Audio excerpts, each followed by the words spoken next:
Hey mama, I'm Ashley, and this is the Maverick Mompreneur podcast, where you're free and encouraged to own your desire to create and scale an impactful, discoverable online brand and business in the midst of motherhood. A business that's aligned with your mission, lifestyle desires, personality, and zone of genius without wasting your time on the hustle and grind hamster wheel that is social media. Can I get an amen? Sis, you are a maverick, an original, willing to stand out in your authenticity, defy expectations, and do life and business outside the box. In our world, if it's not aligned with who we are, it's a hard pass or a brave pivot. So if you're here for the powerful identity shift and transformation from boss babe or boss mom to aligned CEO, building a one-of-a-kind, influential, hustle-free online business that will produce long-term impact and multiple streams of income through SEO, affiliate marketing, and courses while building yourself in the process, well, pop in those AirPods, grab that cup of coffee or glass of wine, and let's get growing.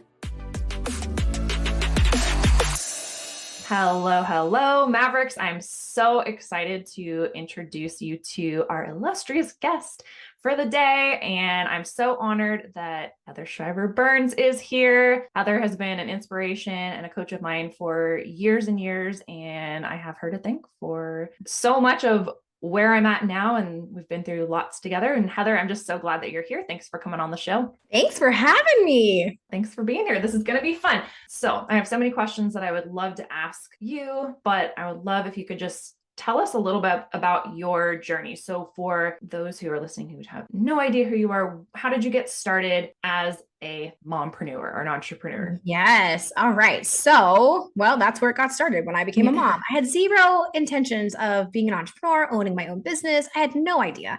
Went to college to be a teacher, did that for 3 years, got bored, got into sales, did education sales for 3 years, got bored. I find this like 3-year boredom and I tend to pivot a lot. And so I always used to think something was wrong with me until really I realized, no, this is the way God created me. So I ended up, was on maternity leave and I did not even want to not go back to work until I held that baby in my arms. And I remember just laying in my bed, sobbing, hyperventilating, sobbing, thinking, what was I thinking? How could I not have even anticipated that I would maybe want to be home with this baby? And so I started Googling and researching. I actually had an interview on my maternity leave. I think that's not actually legal, but I did. And I actually got a job offer and I didn't take it because it would have been really a lateral move. And so I knew that wasn't what my heart wanted. And all that to say, I ended up discovering network marketing like a lot of moms do. And I went for it. And so I had a lot of success in the network marketing profession, built multiple network marketing businesses. And then I felt like some things about the network marketing profession were great. And I loved it, mainly the mentoring and the coaching and the inspiring and encouraging and teaching. And then there were some things that I didn't love doing. And so really network marketing became a job, just like any other career. And it was like, man, what do I love about this that I could do instead of having to kind of settle for and do? And I think as entrepreneurs, there are always pieces that you don't like, but that's why you delegate. And so I really learned throughout my network marketing that I loved coaching. I loved mentoring. I loved helping women. And so I ended up getting my life coaching certification in 2016. Didn't really do too much with it except what I was naturally in the network marketing profession. And then ended up getting my neuroscience, master neuroscience certification in 2020. What year are we in? I can't even think. Yes, or 2021. And have been here ever since. So became a mom. I have 3 kiddos. I have a 8-year-old. We just had birthdays this week, so I have to change my numbers here. We have an 8, a 6, and a 4-year-old.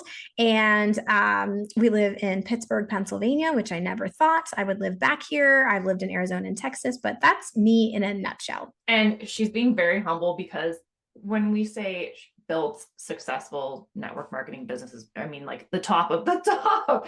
So it's been so interesting to follow your journey and watch the ways that you've pivoted and you've done it so gracefully and just like with integrity, and always been very inspired by that. And I think we relate on the pivoting every couple of years and not feeling any shame around that. It's like, oh, okay. Yeah. I like that you said that's how God created you. And that's absolutely, I think that's what we're all about talking about on this show, is making those brave pivots or passing on things that aren't for you for whatever reason, doesn't align with your values or who you are or family. Couple questions. So one, when you were building or as you've been building your businesses and being a mompreneur, how have you found ways or what have you struggled with and or what ways have you found to balance family life with building a business? Because when it's all under one roof, essentially, and especially having younger kids, like how have you navigated that piece of entrepreneurship being a mom? Yeah, that's a huge part of my journey. So sometimes I've done that really well. And sometimes, man, was I off. And I think oftentimes, there's this saying, and I learned most of these kind of slogans or whatever in network marketing, but, sacrifice now what nobody else will, so you can live like nobody else will later. And what I realized after my daughter had turned like one to two, like kind of in that age where she was becoming a little bit more of like a person and it wasn't just feed her and change her diaper, I realized that we lacked a bond. And that was actually the season that I had the most financially successful business. I was traveling the world, speaking on stages, doing all these things. And I realized that my daughter and I had this disconnect. And I always kind of just brushed it off as she's a daddy's girl. She's a daddy's girl. And what I realized was that I was really disconnected from her because right after she was born, I started this business that blew up that I thought the Lord was using to bless us. And by all means, he was.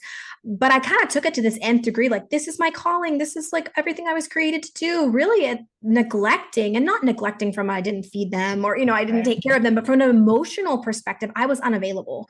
I was unavailable for my kids.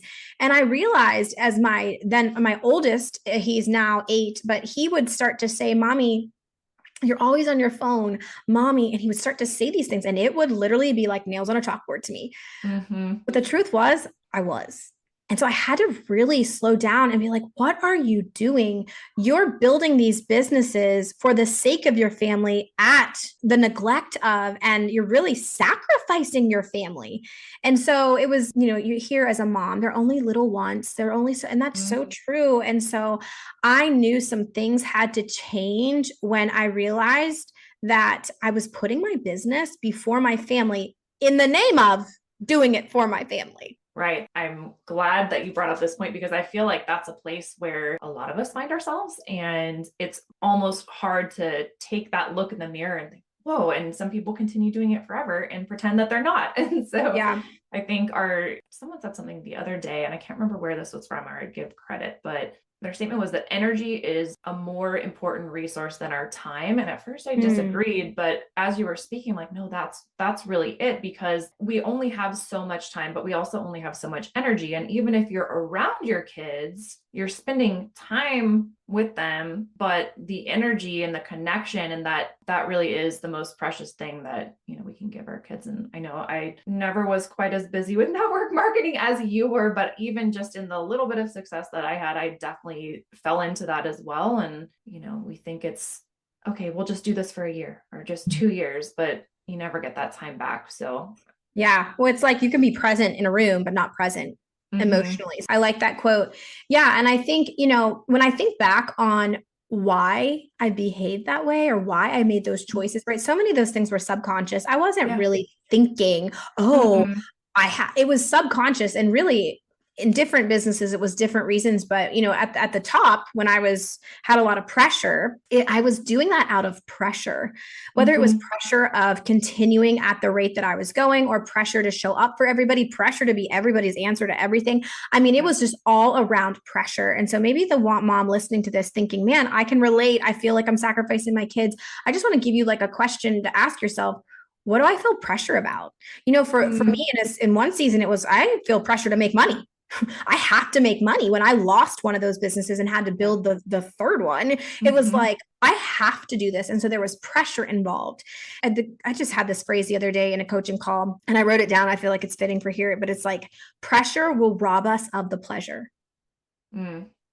Like pressure, when we allow pressure, and there's healthy pressure too, don't get me wrong. When it's just like suffocating, you know when you're operating from a place of so much pressure that you can't even handle it. It robs us of the pleasure of the very thing that we were created to do. Totally. Yeah. And I think our nervous systems get so dysregulated. I remember I was thinking about this the other day. So some of the most financially successful times I've had in this current iteration of my business have been under like extreme emotional duress, like unreasonably extreme. And I thought about that, I'm like, why would that be the case? Like, where's that motivation now? Because now I'm relaxed. Okay, like this month was higher, and this month it's all good. I'm like so much more regulated now. But sometimes I miss that driving force, but I missed out on so much around me, time with Taylor, connection with Taylor included during those times, because I was just so like coming from a different place, almost like a fight or flight, Yes. fight mentality. So I don't miss that, but I do think about that sometimes as far as. Well, it can be fun, especially the adrenaline rush, right? We don't want to talk about dopamine and like setting the goal and going for it and getting the high. And you're like, yes, there is something to be said all about that. There's a really good book. It's called The Molecule of More, and it's all about dopamine. It's a good one. I think you'd like it. But I love that book, and it has explained a lot of things personally for me. And even as a mom, it's explained some things for me, but really understanding the driving force of that high that we want to get. And those of us who are driven, which I would imagine are pretty much everyone that listens to your show, if they're following you and connected with you, is that when we're always trying to get that next high, that next thing, right? So I was actually having a conversation. I'm in a mastermind, and an opportunity presented itself for me to be an executive team member of a really cool opportunity. And I was super flattered. And I was like, oh, I feel like really important. And as I accepted it, and then as I sat in it for a minute, it started not. So I didn't have peace. And so I ended up sharing with him, then I was processing, like, should I say no to this opportunity? It seemed so good to be true. And it seemed like it was perfect timing. Anyways, I was just out of my mouth. I said, I really love my life right now. And while I'm not financially where I have been in the past, I really love my life. I have so much peace. And I feel like that's kind of what you're saying, Ashley. It's like, okay, you can have the highs and the lows and you see the numbers change, but that doesn't have to be your internal thermometer. Or we don't have to only feel successful when we make the X amount of dollars, or feel like a failure when we didn't hit that goal that we had. And literally, it was like, it just flowed out of my mouth. And I had to like sit there and listen to myself for a second. Cause I can honestly say, over the last 8, almost 9 years of this journey, I don't know that I've ever said, I love my life. From like a very natural, right? I could say, oh, I love my life because I have all these things and I've achieved all these goals and I've done all these things. But there was this internal peace, and like that just reminds me, like, peace is priceless. So we can't neglect peace in this journey. Otherwise, we're always going to feel like we're being cheated or we're missing out. And so really, like you said, defining success, we have to define success for ourselves. And that to me looks a whole heck of a lot different today than it did 5 years ago. And I'm okay with that. I love that. And I think that's probably the most life-changing revelation you can have. One of them anyways, that it really, redefining what success means and what it feels like, or what you want it to feel like, because there, you can make infinite amounts of money. Like, you could go out and do that tomorrow if you really wanted to, but at what cost? Like, there's always a cost to that. And a lot of times that can be peace. Like you said, making those seasons you were making the most money, on paper, it looked like you were living the life, right? Internally, you're dying inside and you're thinking, how can I go another day? And I relate to that so much. In fact, I got an autoimmune disease in that season of my life, and I thought I was dying. I was like, what is going on? I have all this success, and yet my body hates me. And really, it was stress. Like, your energy goes somewhere. And for me, it went to my gut, and my body didn't know what to do with all of that. And so that was a life-changing moment for me too, thinking, this is not worth this. Like, all this fame and success and money and what people think of me really, being a great, it's not worth it. It's not what really matters. So gosh, it's so cool we've known each other for 5, 6. Like 5, 6 years. I want to hear more about what you do now in working with your clients and how you incorporate the neuroscience and the faith-based coaching. Like, tell us what you do. It's so fascinating. Hear more.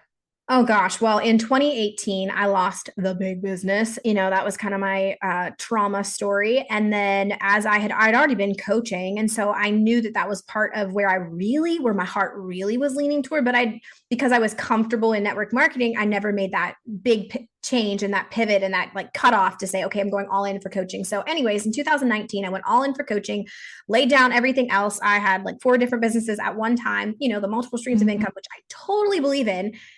And there's a smart way to do that. I was not doing it the smart way. And so I went all in coaching in 2019 because I've made 6, 7, 8 figures before. I couldn't figure out why I wasn't like as successful in my coaching as I was in network marketing. And we were just having a conversation, you and I, and actually on my podcast, about how pitching your own product and your own service is a lot different than pitching somebody else's product and or their service. And so I couldn't figure out why I wasn't as successful. All that to say that I went on this journey of what am I believing subconsciously? Like I knew there was something there. I don't even know if I had the words for that. I just knew that there was something holding me back. That's probably the language I use. There's something holding me back. I feel so stuck and I don't know why. I've done this before. I can't duplicate it. Why can't I duplicate it with my coaching business? And that took me on a journey of trying to figure out what's actually going on. Why am I doing or not doing the things that I know I should be doing or that I could be doing? And so that took me on a journey of really digging into neuroscience and understanding the brain and how that works. And then from a faith perspective, I was really understanding, well, we're made up of 3 parts. We're made up of our body, our soul, and our spirit. And so that, as I was kind of mixing and just learning the science side of it, I was, oh, wait, I've heard that in the Bible before. Oh my gosh. And so I was connecting all of these things. And it was really this big picture of, man, so one of my anchor verse to my business is 3 John 1:2. It's may you prosper in all things and be in good health as your soul prospers. And your soul is your mind, your will, and your emotions. And so when we have traumas or situations or any soul wounds, right? When we have those soul wounds, we will only prosper as much as we are healed. And so essentially my coaching is women who they're in the thing or, they think they're in the thing, but they can't get past where they are. They're me in 2019, really frustrated, feeling stuck. And you mentioned a little bit of the fight or flight. And so it's this whole concept of you were not made to fight your way to the next thing. You were not made to flight and run away from the thing that you were created to do. And you were not made to stay stuck and stagnant and kind of in this in between. You were made to flow. And so my whole coaching's around like, made to flow. And what does that mean? And how do you do that? How do you actually, when you get the low blow or the client quits or the whatever, your business was taken or, how do you continue to move forward in the calling that you have without letting that thing totally knock you off your feet and leave you on the ground? And so it's that idea of continuing to move forward. Sometimes those are big steps. Sometimes those are baby steps. But it all starts with your thoughts in your mind. And oftentimes those are the deep thoughts that you're not choosing to believe, but they're the subconscious things that you're doing that you can kind of see the result of that. Do you see a common theme or a common thought pattern, I guess, something that tends to hold a lot of female entrepreneurs back? Is there like a theme to that? Oh, yeah. That you work with? Those listening, maybe this will bring some comfort or normalcy, like, you're not alone. Like this is Oh yeah. So we have basic human needs, right? And there's several of them, but the 3 main ones are to feel loved, to feel safe, and to feel valued. Anytime those things are threatened, whether it's a literal physical threat or an emotional threat, a mental threat, right? We will fight, flight, or freeze. We're going to do one of those things because we're going to respond in a way that keeps us, what our brain is wired to do, is keep us safe, comfortable, familiar, to keep us kind of in our cush life, right? Hence the nothing grows outside your comfort zone. So in business, all those things are challenged. Clients, like, do they love you? You put your offer out there. Oh my, nobody buys it. Oh, you feel like you either feel one, like, oh, well, nobody likes me, or maybe I'm not valuable enough, or maybe the imposter syndrome, all these things that we can think of. It really boils down to those 3 things. And everyone's kind of one of those or two main of those. When you've been working your whole life for your worth, Man, that was me. I was working my whole life. And so I kind of cover that up with I'm ambitious, I'm a go-getter, I'm a high achieving, I'm a perfectionist, all these things. And really underlying from all those things is that I was trying to prove myself. To who? I don't know. To myself, to people, to God. I don't know. I was just working so hard without, and what was I doing? I felt like maybe I wasn't worthy, or maybe I wasn't valuable enough, or maybe I wouldn't be loved if I didn't get to that next thing. So it's the love, safety, and value. And those really at the root of it are identity. It's who do we believe that we really are? Like, who do we believe that we are? And when those things are out of alignment, we'll operate from that place. So my big revelation, I'll just share with you, was that in 2018, you know my story, but essentially I got accused of doing something I didn't do and lost an 8-figure business. And in that, I went through every grief stage that you can imagine, just like a death of, something. And all that to say that as I was wrestling through what is my problem, why can't I not just do the things and go do, like, build this to a 7-figure coach, build this to an 8, whatever. I was on a coaching call, actually in my neuroscience program. And it was just one question that the person asked me, just one question. And I got this revelation that I thought I was a victim. And because something that was done to me that was unfair, whether that's true or not, right? I took on this identity of victim.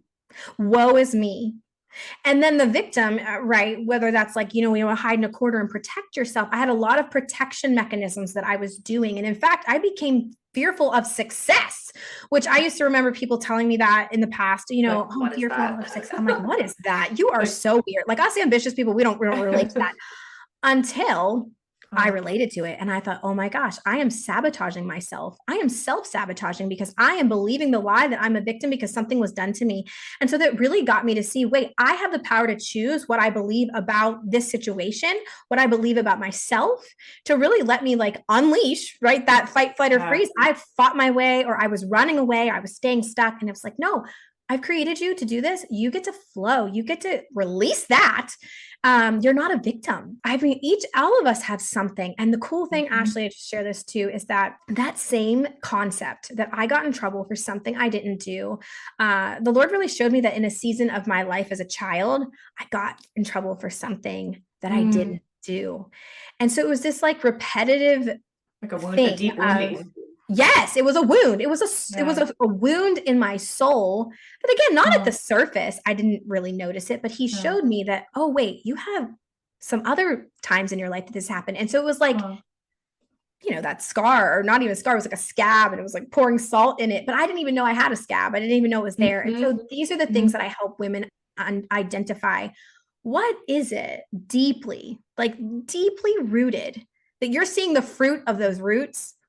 And you're not understanding why you're seeing those fruits, right? And it's usually something like that. It's man, I don't think I'm good enough, or whatever it may be. But at the core of those, it all comes down to identity. So good. Your self-awareness and your ability to help others to be more self-aware is incredible. That's such a gift and an amazing thing. Thank you, man. It's taken some deep work, because I'll tell you, our personality just want to just scoot on by.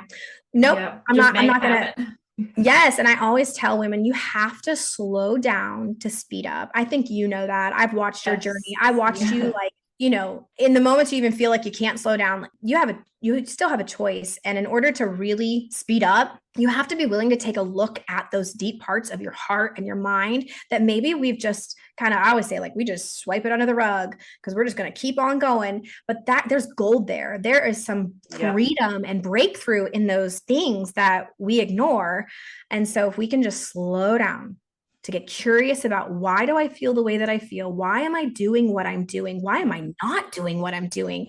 There is gold there that will really accelerate this next season. 100%. Healing is probably the largest part of success.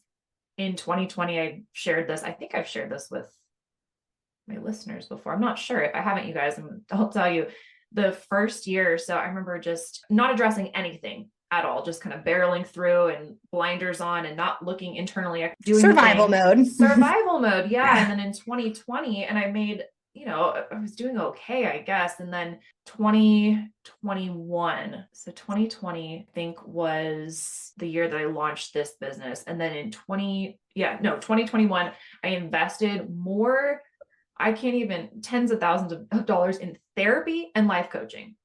And that's like literally what I focused on. I still had the same programs from the year before that I created under duress and all of this stress. But what I did and what I focused on was my own healing, my own growth, really sorting through all of those things that you don't really want to actually look at, and going back to childhood and why did I end up here, and why did, all of those things. And I didn't really even focus on my business, but that was the first year that I hit 6 figures, was spending so much money and time on healing. Like, oh, this is the thing. Like, guys, heal, hire a coach, go to therapy, like do the work, heal those things that hold us back that we don't even know. Yeah. And they're there. And that's why I always, I had a season where like, I feel like a fraud because I'm calling myself a business coach, but women come to me to scale their business, and 95% of the time we talk nothing about their business, nothing. But what happens, and the awesomeness of it, is when they focus on the other stuff, their business thrives. And you are literally an example of that, is when you actually focus on the areas of your life that need tending to, that deserve the slowing down and the care. Yeah, then it allows our business to thrive, because our business is a byproduct of a lot of what's going on of us internally. So 100%, especially as personal brands, like no matter what your niche is, your industry is, if you're a personal brand, you being the most healed, whole version of yourself, that's your business. That's going to dictate the type of people that you get to work with. Nailed it. Yes. Yes and amen. Yes and amen. Maybe that's a good place to wrap up. This has been amazing chatting with you and just watching your journey. And thank you so much for coming on and sharing your wisdom with us. And where can listeners find and connect with you? Because I'm sure that they're going to want to. Oh, thank you, Ashley. I love you and adore you, and I'm inspired by you. So I appreciate you allowing me to come on here and hang out with you. I also have a podcast. It's called Seek First CEO. You can look that up and find me there. Ashley's actually going to be on my show here shortly too. So super fun, but you can find me there. And then I have a website that I don't love. Ashley, I need your help. HeatherShriverBurns.com, but I'm on all the social media platforms. Well, I shouldn't say that. I am not on TikTok. I have not gotten on board, girls. I just can't. I don't know. Every time I download it, I delete it within like 24 hours. Anyways, Instagram, Facebook, all the things. So. Okay, awesome. Well, I will link all of the above and not TikTok for you all. And Heather, again, thank you so much. And thank you, Ashley. Chat soon. Thank you so much for listening to the podcast. My goal is to help as many women in business online as possible to build strong, powerful, aligned, and profitable personal brands. The best way to show you appreciate this content is to screenshot and share on your social media or share with your team. Actually, even better would be to also leave a review for the podcast on whichever platform you're listening on. If you are looking for any additional support, you can always reach me via email at hello@elevatedwithashley.com. You can DM me on Instagram at Ashley R. Latimer, or join us in the free Elevate Academy for brand building, maverick marketers, and mompreneurs Facebook community. Can't wait to chat with you next week.